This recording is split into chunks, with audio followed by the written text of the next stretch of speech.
नमस्कार मित्रांनो, बाजार पंडित या यूट्यूब चॅनलवर आपलं स्वागत आहे।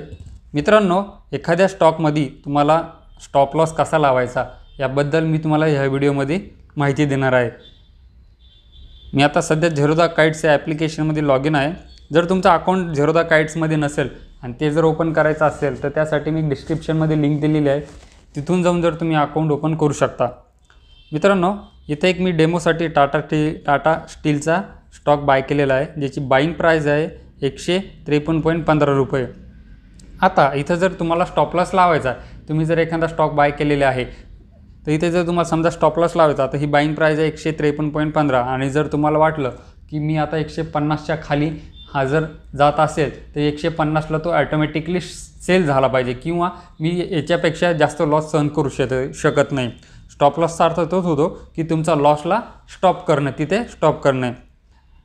आता इथे तुमचा जर स्टॉप लॉस लावायचा असेल तर पर्टिक्युलर एखादा असेल किंवा कोणत्या स्टॉकमध्ये तुम्हाला स्टॉप लॉस लावायचा असेल तर तो बाय केलेला असणं गरजेचं आहे, तरच तुम्ही स्टॉप लॉस लावू शकता।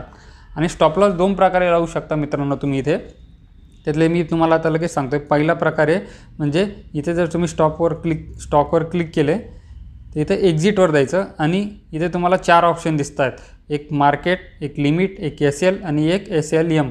तर आपल्याला इथे मार्केट आणि लिमिट न लावता आपल्याला स्टॉप लॉस लावायचा असल्यामुळे इथे SLवर क्लिक करायचं आहे। इथे SLवर क्लिक केले तिथे 2 ऑप्शन ओपन होतात बघा, एक आहे ट्रिगर आणि एक आहे प्राइस। आता समजा तुम्हाला 150च्या खाली जर आला तर तो सेल झाला पाहिजे, यासाठी तुम्हाला इथे ट्रिगर प्राइस टाकावं लागेल। समजा इथे ट्रिगर प्राइस झाली 151 आणि जी तुम्हाला ॲक्च्युअल समजा सेलिंगची प्राइस टाकायची आहे ती इथे वरती इथे प्राइसमध्ये टाकायचं आहे, म्हणजे 150।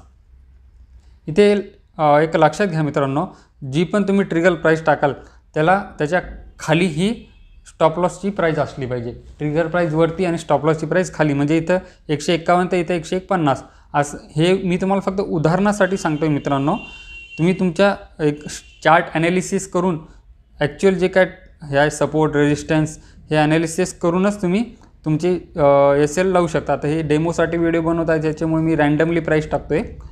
आता इथे टाकतो मी, समजा SLवर जातो, इथे ट्रिगर प्राइस टाकतो 150, 151 आणि मला 150च्या खाली जर आला तर तो सेल झाला पाहिजे। इथे ट्रिगर म्हणजे 151ला आल्यावर तुमची ऑर्डर प्लेस होईल आणि जर 150ला आला किंवा त्याच्या खाली आला तरच तुमचा स्टॉप लॉस हिट होईल आणि तो जो तुम्ही कोणता स्टॉक बाय केलेला असेल तो सेल होऊन जाईल। समजा इथे 151वर आला आणि 151ला ट्रिगर झाला आणि तिथूनच तो जर बाउन्स बॅक वरती स्टॉक गेला तर तुमचा SL हिट होणार नाही। 150 किंवा 150च्या खाली आला तरच तुमचा SL हिट होऊन जाईल। आता झालं मित्रांनो SL पहिला प्रकार, ज्याची व्हॅलिडिटी असते फक्त 1 डेसाठी।